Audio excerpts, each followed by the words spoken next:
After Covid வந்து பார்த்தீங்கன்னா இந்தியாவோட மைண்ட் செட்டு சேவிங்ஸ் அப்படிங்கிற இடத்துல இருந்து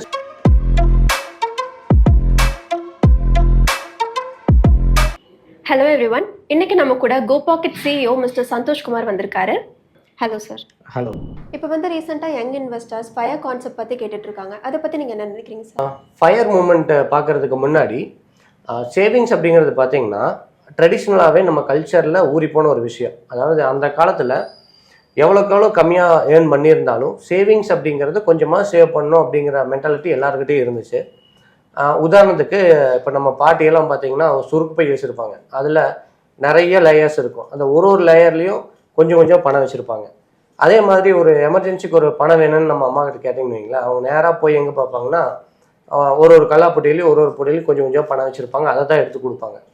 சரி, இதில் என்ன ஒரு பெரிய ரிஸ்க்குன்னு பார்த்தீங்கன்னா அன்னைக்கு இன்ஃப்ளேஷனை பற்றி பெரிய அவேர்னஸ் இல்லை. அதாவது அவங்க சேவ் பண்ணிக்கிற 100 ரூபா 10 வருஷம் கழிச்சும் 100 ரூபாயாக தான் இருக்கும். ஆனால் அந்த 100 ரூபாயில் இன்னைக்கு வாங்கக்கூடிய பொருளை 10 வருஷம் கழிச்சு வாங்க முடியுமானா வாங்க முடியாது.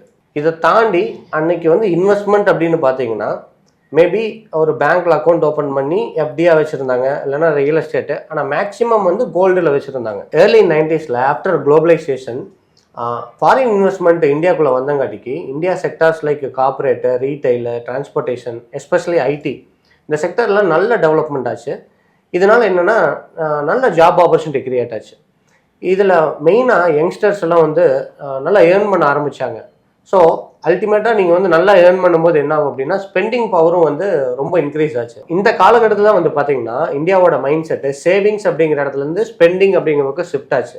ஸோ அப்போ நல்லா பார்த்துருந்தீங்கன்னா தெரியும், நிறைய ஃபாரின் இன்வெஸ்ட்மெண்ட் வந்து இந்தியாவோட எஃப்எம்சிஜியில் தான் நிறைய பண்ணியிருந்தாங்க. ஆஃப்டர் கோவிட் வந்து பார்த்தீங்கன்னா கிராஜுவலாக எல்லாரும் ஸ்பெண்டிங் அப்படிங்கிற ஒரு இடத்துலேருந்து இன்வெஸ்ட்மெண்ட் பக்கம் ஷிஃப்ட் ஆனாங்க. எஸ்பெஷலி வந்து ஆன்லைன் அசட் கிளாஸில். இந்த டைமில் தான் வந்து பார்த்தீங்கன்னா நம்பர் ஆஃப் டிமேட் அக்கௌண்ட்ஸ் வந்து ஹிஸ்ட்ரியிலே அதிகமாக ஓப்பன் ஆகிருக்கு. ஸோ இந்த ட்ரெண்டு இப்போ எங்கே வந்திருக்கு அப்படின்னு பார்த்தீங்கன்னா நீங்கள் சொன்ன ஃபயர், அதாவது ஃபினான்ஷியல் இண்டிபெண்டன்ட் ரிட்டையர்ட் ஏர்லி. அதாவது நான் வந்து சம்பாதிக்கும் போது எவ்வளோக்கு எவ்வளோ வந்து இன்வெஸ்ட்மெண்ட் பண்ணிட்டு எவ்வளோக்கு எவ்வளோ இயர்லியாக நான் ரிட்டையர்மெண்ட் ஆகிறேன் அப்படிங்கிறது தான் இந்த கான்செப்ட்.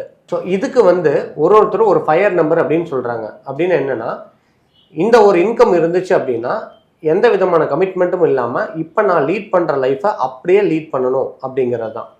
ஸோ இந்த ஃபயர் நம்பர் எப்படி கால்குலேட் பண்ணுறதுன்னு பார்த்தீங்கன்னா 4% ஆஃப் எந்த பிரின்சிபல் அமௌண்ட் உங்களோட மந்த்லி கமிட்மெண்ட் அமௌண்ட்டை கொடுக்குதோ அதுதான் ஃபயர் நம்பர். ஸோ இப்போ யங்ஸ்டர்ஸ் இதை அச்சீவ் பண்ணுறதுக்கு என்ன பண்ணுறாங்கன்னா அவங்க ஏர்னிங்ஸில் 50 to 60% இன்வெஸ்ட்மெண்ட்டாக கன்வெர்ட் பண்ணிவிட்டு இருக்கிற 40% லைஃப் ஸ்டைலை லீட் பண்ணிருக்காங்க.